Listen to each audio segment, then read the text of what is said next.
Bonjour à tous, aujourd'hui vite fait on va parler de cette Lego Legends of Shima sorti en 2015. Il s'agit de la référence en 10228, le Vultrix Sky Scavenger ou en français le vautour volant.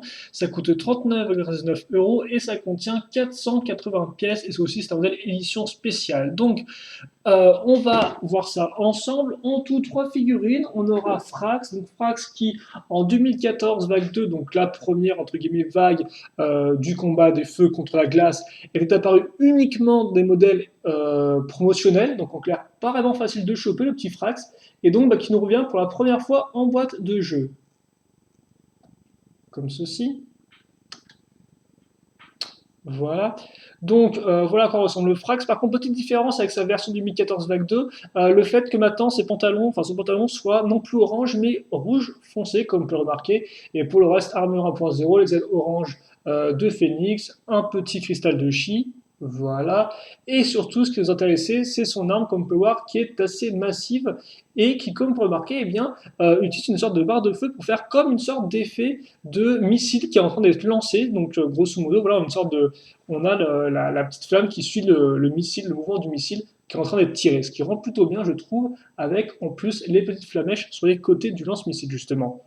Donc ça, c'est Frax, voilà, c'est le personnage Phoenix du set, qui contient au total 3 figurines, dont un Phoenix et dont 2 corbeaux, dont un qu'on connaît bien, enfin qu'on connaît plus ou moins bien, c'est Vardy, parce qu'en effet, Vardy, là encore, en 2014 Vague 2, était uniquement disponible dans un seul modèle, le modèle entrée de gamme, avec donc, son petit véhicule à lui.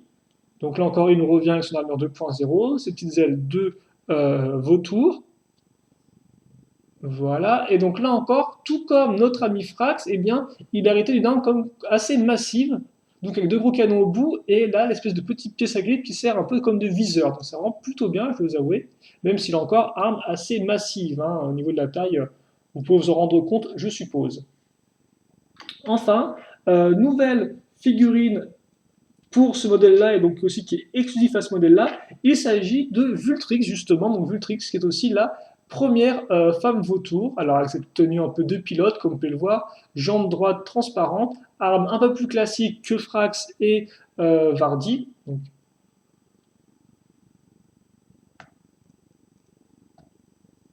voilà. Et donc vient avec une armure 2.0, vient avec sa tête comme ceci, donc qui montre bien ses petits sourcils que c'est une fille, et enfin donc la tête avec la petite décoration en cuir là encore qui va vraiment de pair avec le principe, avec le l'univers un peu de l'aviation, je trouve, avec les casques en cuir et ce genre de choses-là, donc des pilotes d'antan. Et d'ailleurs, la comparaison ne s'attrape pas là. Mais avant d'en reparler, justement, eh bien, on va plutôt attaquer le petit véhicule Phoenix, qui lui, par contre, n'a pas grand-chose à voir avec l'aviation des, euh, du XXe siècle, hein, mais plus en fait qui est son propre petit véhicule un peu fantaisiste. Et donc comme on peut voir, il est fait très simplement. Alors je vais peut-être voilà, le mettre au sol et bouger la caméra en fonction. Voilà, vous m'excuserez un peu pour cette petite mise au point ici. Donc, en termes de dimension, eh ben, le véhicule de Frax, il n'est pas très très grand. Alors, il est long, ça certes, il est long, mais c'est vrai qu'il est large, devrais-je dire, mais c'est vrai qu'il n'est pas très grand. Donc, effectivement, on est rendu 3 cm de hauteur, 7 de longueur et 13 de largeur, forcément. Alors, c'est un petit véhicule qui n'a aucun mécanisme, juste au final des petites pièces un peu de feu pour agrémenter son design, un chi de feu à l'arrière, la petite turbine qui va bien là, mais mis à part ça, les deux poignées ainsi que cette petite pièce ponctuelle avant, faire comme une sorte de bec de phénix, hein, ou bec d'oiseau, de façon plus générale, eh bien, pas grand chose de plus à dire sur ce petit planeur. Même ça, effectivement, les ailes lui donnent un look un peu plus grand que ce qu'il n'est vraiment. Comme on peut voir, si on enlève les ailes, au final, on se retrouve vraiment avec la petite base comme ceci qui tient sur à peine du genre 6 tenons de large, hein, de long, devrais-je dire. Voilà. Notre personnage en comparaison, comme ceci. Donc, comme vous pouvez voir, même son arme, au final, est presque aussi grande que son planeur. Comme ça. Voilà. Donc là, forcément, il est un peu occupé au niveau de ses mains, mais normalement, il peut tenir les poignets sans aucun problème. Donc ça, c'est notre premier véhicule. Vient ensuite notre second véhicule. Donc là, on va aborder le camp des vautours. Donc le premier véhicule, comme on peut ressemble à ceci, il est fait de façon assez plate, assez simple, avant tout avec des plaques, comme vous pouvez le voir, avec des pièces un peu plus spécialisées pour ça, ou encore la grosse pièce circulaire à ce niveau. Pas de panneau de commande, par contre, comme on peut avoir une pièce à clip à l'arrière qui se retire pour la suite. Vous montrez aussi les petits réacteurs sur les pièces à clip ici. Et donc, voilà pour ce véhicule-là qui, en soi, fait 3 cm de hauteur, 11 de longueur et 7 de largeur. Donc là encore, pas grand-chose à en dire. Par contre, une petite comparaison, si vous souhaitez, on va faire avec Vultrix parce que son arme est quand même un peu moins massive que celle... Ah non, oui, Vultrix, moins massive que celle de Vardy. Je me perds dans les noms maintenant. Voilà, et voilà, comme ceci. Second véhicule des vautours, c'est celui-là. Donc c'est quand même un peu plus complexe qu'on peut voir et qu'elle a vraiment au final, une gueule de vautour dans le sens où vous avez le bec, donc qui est fait avec des pièces courbées comme ceci, donc aussi bien au-dessus qu'au-dessus. D'ailleurs, au-dessus ça tient avec des pièces à clip, mais comme Power ça bouge très peu, donc ça fait exprès pour être coincé. Par contre, en dessous vous pouvez ouvrir le bec si vous souhaitez pour faire un peu croisser votre véhicule, même si bon ça peut paraître un peu bizarre. Des petits ailerons pour faire des ailettes, comme ceci. Et puis pour reste, donc des plaques sur les côtés pour décorer un peu tout ça.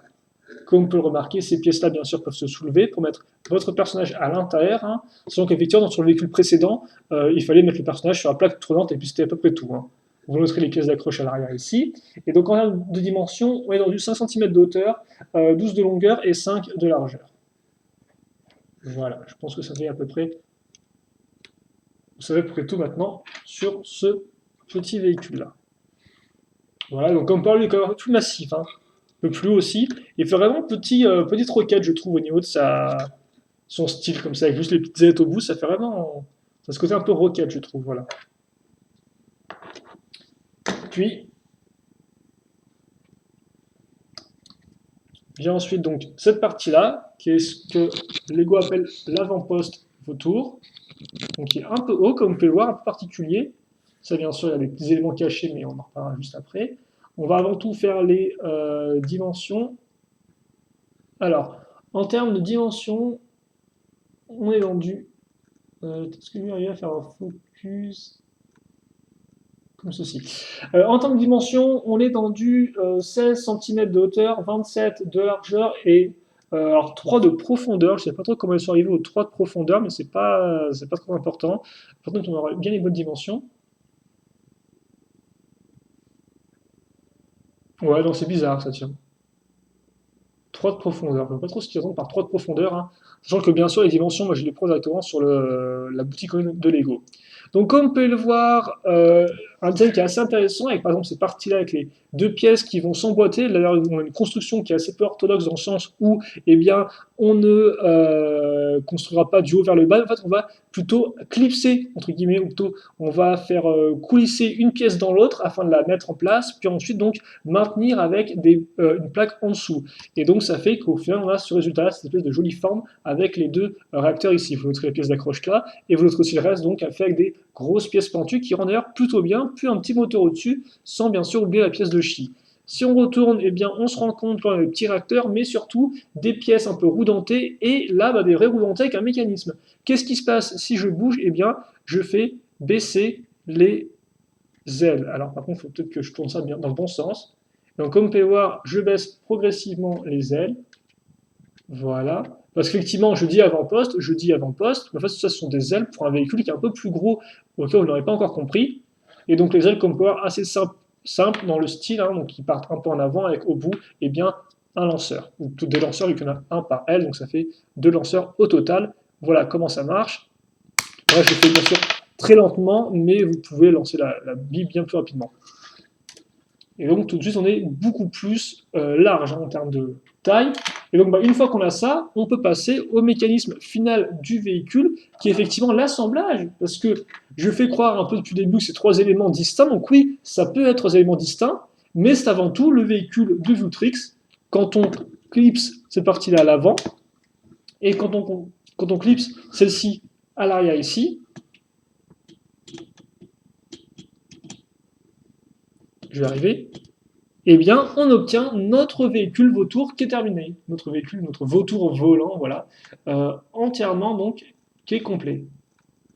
Comme ceci. Et donc, on va faire un petit turnaround. Niveau dimension, c'est du 16 cm de hauteur, du 31 de longueur et du 27 de largeur. Et donc, comme pas assez massif de devant, là encore, petite comparaison avec une figurine. Voilà.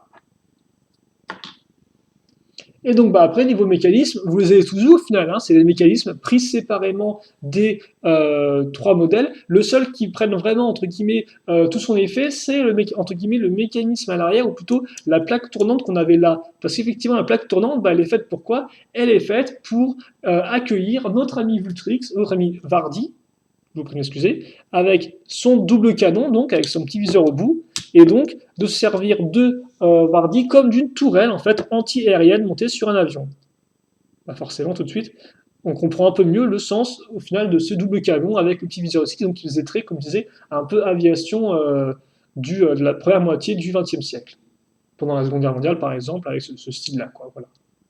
Donc vraiment une sorte de vieux coucou un peu, donc ce côté mi-moderne, mi un peu passé, avec en plus ces couleurs bruns qui rappellent bien le côté un peu militaire, en font un bon modèle. Et donc c'est pour ça qu'effectivement, bah, si vous me demandez est-ce que oui ou non je vous conseille de l'acheter, eh bien oui, je vous conseille de l'acheter parce que pour moi, c'est un véhicule qui est très solide, aussi bien niveau construction que niveau design. Donc effectivement, niveau construction, je n'ai pas trop parlé, mais la construction vraiment, cette partie-là avec tous les mécanismes que je n'ai pas montré, vite fait oblige, eh bien, est vraiment super intéressante. Idem pour donc cette partie-là à l'avant qu'on va clipser par le bas, qui est là encore assez originale, ou encore la partie avant avec le bec qui fonctionne plutôt bien. Sauf, à part les ailes, honnêtement, et cette partie-là qui sont avant tout un assemblage de plaques, tout ce qu'il y a de plus classique, eh bien, on a vraiment un véhicule qui est intéressant à construire et qui, bah, honnêtement, va un peu attiser votre curiosité et donc voir un peu comment tout ça fonctionne. Voilà. Donc déjà, on a une bonne construction à ce niveau-là. Puis après, bah, comme je dis, niveau design, on a vraiment un design qui est très complet, avec une tête qui est bien réalisée, avec des ailes qui vont justement en avant et donc qui vont aider à équilibrer un peu le volume du set, vu qu'il a quand même une grosse partie un peu qui part à l'arrière, qui fait très massif. Donc grâce à ces ailes qui partent en avant, on a vraiment un véhicule qui est bien équilibré. On a bien sûr plus précisément les rotors ici qui rendent vraiment bien avec la partie courbée, idem espèce de grosse partie un peu pentue, le fait que la tête soit un peu abaissée, ce qui fait très vautour effectivement avec une sorte de, voilà, de gros col à ce niveau-là, et en plus ensuite la tête qui est montée sur un coup beaucoup plus fin, donc on a vraiment ce look de vautour qui est bien respecté, ce côté un peu bossu de la tête, donc ça c'est vraiment bien réalisé, idem avec les petites plumes un peu au bout au niveau de son derrière, quoi, si je peux dire ça comme ça. Le côté avec la tourelle qui rend là encore plutôt bien. Donc on a effectivement le design qui lui est réussi. Seul petit problème, la petite pièce qui au bout bouge un peu, ce qui est assez énervant, et pourtant ça je l'ai bien vérifié, mais c'est bien comme ça, c'est d'ailleurs assez dommage. Mais à part ça, on a un véhicule qui est solide. Et puis après, eh bien, vient le petit véhicule Phoenix, qui en soi, certes, n'est pas extraordinaire niveau, niveau mécanisme, en fait, j'ai envie de dire, hein, ni même niveau construction, mais néanmoins, qui du fait eh bien, de ses grandes ailes, est superficiellement un peu plus grand, si je peux dire ça comme ça, et donc ça fait qu'on a deux véhicules au final qui ne se passent pas non plus une sorte de gros véhicule qui enchasse vraiment un tout petit quoi. Certes, effectivement, si on n'avait pas les ailes et que les parties comme ça ferait vraiment un tout petit véhicule qui sert un peu à rien, mais ça fait un peu plus grand. Après, tu me diras, petit véhicule peut faire un peu planer ultra rapide et donc ça peut faire entre guillemets aussi un élément de jouabilité intéressant par rapport à un gros véhicule. Mais là, je trouve que les deux véhicules sont bien proportionnés l'un par rapport à l'autre et donc ça fait que les deux camps sont plutôt bien représentés, malgré la simplicité de construction de ce modèle-là. Ensuite, pour finir, les figurines sont de qualité, beaux imprimés, armes très sympathiques, je trouve. Alors, certes, un peu grosses, ça faut toujours aimer, mais même moi qui suis pas non plus un gros fan des armes énormes, là, franchement, je trouve qu'elles sont bien pensées et originales. En termes de design, tout jouant, parce qu'effectivement, en termes de jouabilité, c'est un peu un maniabilité, c'est un peu gros. Et aussi, quand même, trois figurines qui sont pour la plupart toutes plus ou moins rares quoi, au final, parce que Vardy a apparu que dans un seul modèle pour l'instant, un modèle en bois qui était quand même assez facile à trouver et qui est assez peu cher, mais néanmoins un seul modèle. Ensuite, on a Frax qui lui par contre est apparu uniquement dans des modèles promotionnels, donc soit en sachet, soit dans des bouquins en presse, soit dans un pack de figurines sur le shop, et bien sûr en version 2014 donc là avec les jambes orange, donc là ça rejoint un peu plus différente. Et enfin, eh bien, Vultrix, nouvelle figurine exclusive excusez-moi, à cette là pour l'instant cette vague. Et en plus, donc, seule femme vautour. Et donc, voilà quoi. Donc, on a là encore trois figurines très solides pour un set pour moi qui est vraiment très efficace et qui rend du tonnerre. Voilà. Donc, c'est pour ça que oui, je peux vous conseiller ce set-là. Maintenant, s'il vous reste des questions, des commentaires, n'hésitez pas à les poser. J'y répondrai avec grand plaisir, comme d'habitude. Et puis, pour le reste, on se retrouve plus tard. En attendant, passez une bonne journée, portez-vous bien et à la prochaine. Allez, salut à tous.